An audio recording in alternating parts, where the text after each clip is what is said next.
నమస్తే. కవితపై కేసీఆర్ ఫైర్, పార్టీలో తగ్గిన ప్రాధాన్యం. ఇంతకీ ఏం ప్రాధాన్యం తగ్గింది, ఏం జరుగుతుందని కనుక మీరు పరిశీలిస్తే, తెలంగాణ రాష్ట్రంలో బీఆర్ఎస్ పార్టీ ఓడిపోయిన రోజు నుంచి ఈ రోజు వరకు బీఆర్ఎస్ పార్టీలో జరుగుతున్న పరిణామాలు, బీఆర్ఎస్ పార్టీలో జరుగుతున్న రాజకీయ అంశాలు ఒక్కసారి నెమరు వేసుకోండి, మీకు చాలా స్పష్టంగా అర్థమవుతుంది అంశం. ఇటీవల కాలంలో కవితకి సిబిఐ నోటీసులు జారీ చేసినప్పటికీ ఏ ఒక్క బీఆర్ఎస్ పార్టీ నాయకుడు కానీ, బీఆర్ఎస్ పార్టీ ఎమ్మెల్యే కానీ, బీఆర్ఎస్ పార్టీ కార్యకర్త సైతం కవిత విషయంలో ఖండించలేదు, ఎక్కడ కూడా మాట్లాడలేదు. పైపెచ్చు తను నిజామాబాద్ పార్లమెంట్కి సంబంధించినటువంటి విస్తృత స్థాయి సమావేశంలో కూడా ఓ కోటరీ ఏర్పాటు చేసుకున్నాం గత ప్రభుత్వంలో మనం. ఆ కోటరీని బద్దల కొడితే కానీ బీఆర్ఎస్ పార్టీ బాగుపడదు, ఆ కోటరీని బద్దల కొడదాం, కొంతమందికి మాత్రమే ప్రాధాన్యత ఉంది పార్టీలో, ఎవరిని కూడా పరిగణలోకి తీసుకోలేదు, ఎమ్మెల్యేలను కనీసం కలిసే ప్రయత్నం కూడా చేయలేదంటూ కూడా సొంత పార్టీ నాయకులని, నాయకత్వాన్ని, ముఖ్యంగా కేటీఆర్ అదే సభా వేదిక పైన కూర్చున్నప్పుడు కూడా కవిత మాట్లాడినట్టుగా పెద్ద ఎత్తున మనం చూసినాం. సో ఈ నేపథ్యంలో పెద్ద ఎత్తున కవిత విషయంలో పార్టీ కార్యకర్త నుంచి మొదలుకుంటే అధినాయకత్వం వరకు కూడా కాస్త గుర్రుగానే ఉందట.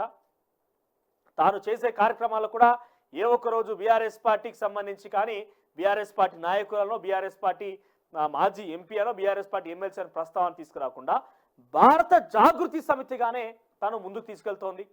తాను డిమాండ్ చేస్తున్న అంశాల్లో ప్రధానమైనటువంటివి ఒకటి, 42% రిజర్వేషన్ బీసీలకు సంబంధించి కావచ్చు, బీసీల వాటా తేల్చాలంటూ కావచ్చు, ఆ తర్వాత ఈ యొక్క జ్యోతిరావు పులే విగ్రహావిష్కరణ విషయంలో కావచ్చు, తదితర అంశాలు ఏం తీసుకున్నా మొన్న వైష్ణవి, భవ్య ఇద్దరు గురుకులాలకు సంబంధించినటువంటి చదువుతున్న విద్యార్థులకు సంబంధించి ఆత్మహత్య అంశం తీసుకున్నా, ఎక్కడ తీసుకున్నా మీరు ఎక్కడ చూసినా బీఆర్ఎస్ పార్టీ కండువా కానీ, బీఆర్ఎస్ పార్టీ ప్రస్తావన కానీ, కేసీఆర్ ప్రస్తావన కానీ, కేటీఆర్ మాట కానీ, కేటీఆర్ అన్న పరం కానీ ఎక్కడ కూడా దాఖలాలు లేవు. మీరు చాలా సుస్పష్టంగా ఈ 3 నెలల కాలంగా తను చేస్తున్న పని కార్యక్రమాన్ని మీరు గమనిస్తే కనుక ఎక్కడ కూడా ఈ యొక్క ప్రస్తావన లేదు, చాలా సుస్పష్టంగా కనబడుతుంది. అయితే దీనికి కారణం ఏంటంటే, కవిత తెలుసో తెలియకనో లిక్కర్ స్కామ్లో ఒక భాగస్వామిగా తన పేరు జోడించడంతో ఎందుకు ఈ అంశం జోడించాల్సి వచ్చింది, దీనికున్న ఆధారాలు ఏంటి, ఇవన్నీ కూడా పరిశీలనలోకి తీసుకొని పెద్ద ఎత్తున కేసీఆరే తన మీద ఆగ్రహానికి గురైందట.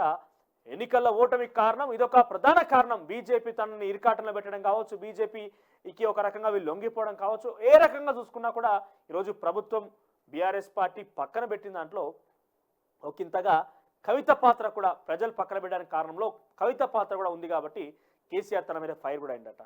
దీంతో పాటుగా పార్టీలో అంతర్గతంగా కూడా ఎక్కడ కూడా తనకు ప్రాధాన్యం కూడా లేదు. మీరు గమనిస్తే ఒకప్పుడు రాష్ట్రంలో అది సింగరేణికి సంబంధించిన అంశమైనా, విద్యుత్ సంబంధించిన అంశమైనా, ఎటువంటి అంశం ఉన్నా కూడా డెఫినెట్గా తను వచ్చి నేరుగా తనే పాత్ర పోషించేది. మన మేడిగడ్డ బ్యారేజ్కి పోయారు, కవిత పోయిందా? ఎమ్మెల్సీలు, ఎంపీలు అందరు పోయారు, కానీ అక్కడ కవిత హాజరు కాలేదు. నల్గొండ సభ వేదికగా అందరు హాజరయ్యారు, పెద్ద ఎత్తున ప్రతి ఒక్కరు ప్రస్తావన వచ్చింది, ఎక్కడ చూసినా ఇదే అంశం హైలైట్ అయింది. కానీ కవిత ఆ కార్యక్రమానికి పెద్దగా వెళ్ళినట్టు కానీ అక్కడికి ఎక్కడ కనపడలేదు. సరే, ఒకవేళ వెళ్ళినా కూడా పెద్దగా ప్రాధాన్యత మాత్రం కనపడలేదు. ఇకపోతే బీఆర్ఎస్ పార్టీ పదే పదే ఆఖరికి వస్తే కింది స్థాయి ఎమ్మెల్యేలు, మాజీ ఇంకెవరు మాట్లాడినా కూడా పార్టీలో పెద్ద చర్చకు వస్తుంది. కానీ కాంగ్రెస్ పార్టీని ఎక్కుపెట్టే విషయంలో ఒంటరి పోరాటంగానే కవిత కొనసాగుతున్నది. అది భారత జాగృతి సమితి పేరుతో మాత్రమే. అంతర్గతంగా పార్టీలో నేననే ఒక స్థాయి సాధించినటువంటి నేననే ఒక ఆధిపత్యం వల్లే అంతర్గతంగా కుటుంబాల్లో కూడా కలహాలు ఏర్పడ్డాయి కాబట్టే తన పక్కకు ఉన్నది. అయితే తండ్రికి ఆరోగ్యం బాగాలేకపోయినా గతంలో తన తండ్రికి కంట్లో ఏదో చిన్న సర్జరీ కావాలన్నా కూడా మాజీ ముఖ్యమంత్రిగా కేసీఆర్, అంటే అప్పుడు ఉన్నటువంటి ముఖ్యమంత్రిగా కేసీఆర్ ఢిల్లీకి వెళ్తే తన వెంటే పదే ఢిల్లీ స్థాయి రాజకీయాలు చక్కనటువంటి కవిత ఇప్పుడు ఎంపీ ఎలక్షన్ల ప్రస్తావన వస్తుంది. అది కరీంనగర్, పెద్దపల్లి స్థానాలు ప్రకటించే దిశగా కేసీఆర్ చేస్తున్నాడు. కానీ తన సొంత నియోజకవర్గం నిజామాబాద్లో ఎక్కడ కూడా కవిత గురించి ప్రస్తావించినట్టుగా కనబడలేదు. పైపెచ్చు ఇంకొక అంశం ఏంటంటే, కవిత మీద కేసీఆర్ ఫైర్ అవడానికి కామారెడ్డిలో పోటీకి కవితనే కేసీఆర్ మీద ఒత్తిడి తీసుకొచ్చింది కాబట్టి కామారెడ్డిలో పోటీ చేశారు. కామారెడ్డిలో కేసీఆర్ ఓడిపోవడానికి ప్రధాన కారణం కవిత అన్నట్టుగా అంతర్గతంగా పార్టీలో చర్చకు వస్తుంది.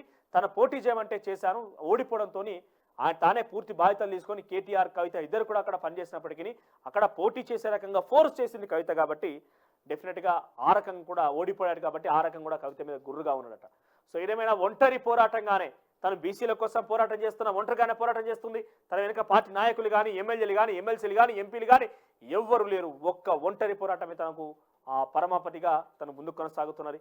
ఇది పూలే ఫ్రంట్కి సంబంధించినటువంటి అంశంలో కావచ్చు, బీసీలకు సంబంధించి 42% రిజర్వేషన్లు కావచ్చు, గురుకులాలకు సంబంధించి విద్యార్థులకు సంబంధించి కావచ్చు, రేవంత్ రెడ్డికి సలహాలు సూచనలు చేయడం కావచ్చు, లేకపోతే ఎస్ మేము చేస్తాము తప్పు నొప్పుకునే రకంగా కవిత మాటలు కనబడుతున్నాయి.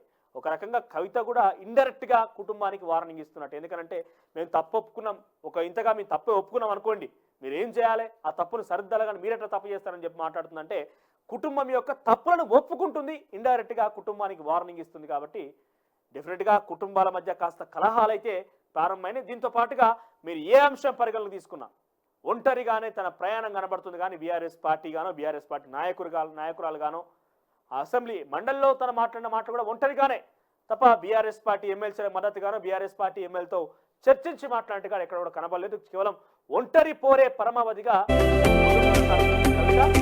అంతర్గతంగా కుటుంబంలో కలహాల కారణంగా తన ఒంటరి పోరు ప్రారంభించింది. ఒక రకంగా కేసీఆర్ కూడా పలు అంశాలను జోడించుకొని కవిత మీద ఫైర్ అయ్యారట. ఇక ఇదే కనుక కొనసాగితే అంతర్గతంగా పార్టీలో విభేదాలు మొదటి నుంచి బీజేపీ కాంగ్రెస్ ఆరోపిస్తున్నట్టుగా అంతర్గత కుటుంబాలకు సంబంధించి అంతర్గతంగా పోరు ప్రారంభమైంది. మరోవైపు పార్టీలో కూడా నిలకడ లేకుండా పార్టీ మొత్తం ఒక్కొక్కరిగా విభజించుకోబడి, అంటే ఎవరికి వారు యమునా తీరు రకంగా అందరు కూడా పార్టీలు ఒక సమన్వయం లేకుండా అందరు కూడా ఇతర పార్టీల వైపు చూస్తున్న నేపథ్యంలో వాళ్ళు మొదటి నుంచి బీజేపీ కాంగ్రెస్ పార్టీ ఆరోపిస్తున్నట్టుగా కుటుంబంలో అదే నలుగురు కూడా విభజన జరిగే అవకాశం ఉన్నట్టుగా కాస్త కొన్ని ఉదాహరణల దృష్ట్యా మనకు అర్థమవుతుంది. చూద్దాం మరి ఏ మేరకు కవితకు సంబంధించి ప్రాధాన్యం తగ్గిపోయింది, మరి ఆ దిశగా కవిత నెక్స్ట్ ప్లాన్ ఏంటి? ఎందుకంటే పార్టీలో ఒకప్పుడు ఒక వెలుగు వెళ్ళిన వ్యక్తిగా బతుకమ్మ అయినా, ఆటపాట అయినా, బోనాల పండుగ అయినా ప్రతిదానికి కవిత పేరే ప్రస్తావించే కేసీఆర్ ఇప్పుడు ప్రతిపక్షం వెళ్ళంగానే కవితను పక్కన పెట్టేసినట్టుగానే చూడాలి. తన తండ్రిని కలిసి కూడా చాలా రోజులు అవుతుందట. చిన్న కంటి ఆపరేషన్కే తండ్రితో పాటుగా ఢిల్లీకి వెళ్ళిన కవిత తండ్రికి ఇంత పెద్ద సర్జరీ జరిగి తను ఫామ్ హౌస్లో రెస్ట్ తీసుకుంటే ఏ ఒక్కరోజు కూడా వెళ్ళి పెద్దగా పరామర్శించినట్టుగానో పెద్దగా కలిసినట్టుగా ఎక్కడ కూడా వార్తలు రాలేదు. చూద్దాం మరి ఏం జరగబోతుందో. అంతర్గతంగా వాళ్ళ పార్టీలో కానీ కుటుంబంలో పెద్ద కలహాలున్నట్టుగానే బయట ఆరోపణలు వస్తున్నాయి, ప్రచారం జరుగుతుంది. మరి దీనికి సంబంధించి ఆ పార్టీ వర్గాలు అందరూ కూడా సైలెంట్ అయిపోయారు. ముఖ్యంగా ఒంటరి పోరు దిశగానే కవిత పోరాటం చేస్తుంది. చూద్దాం ఈ పోరాటం ఎంత మేరకు సఫలీకృతం అవుతుంది, అసలు అంతర్గతంగా విషయాలన్నీ కూడా ఎటువంటి పరిస్థితుల్లో దారితీస్తున్నాయి మాత్రం చూడాల్సి ఉంది.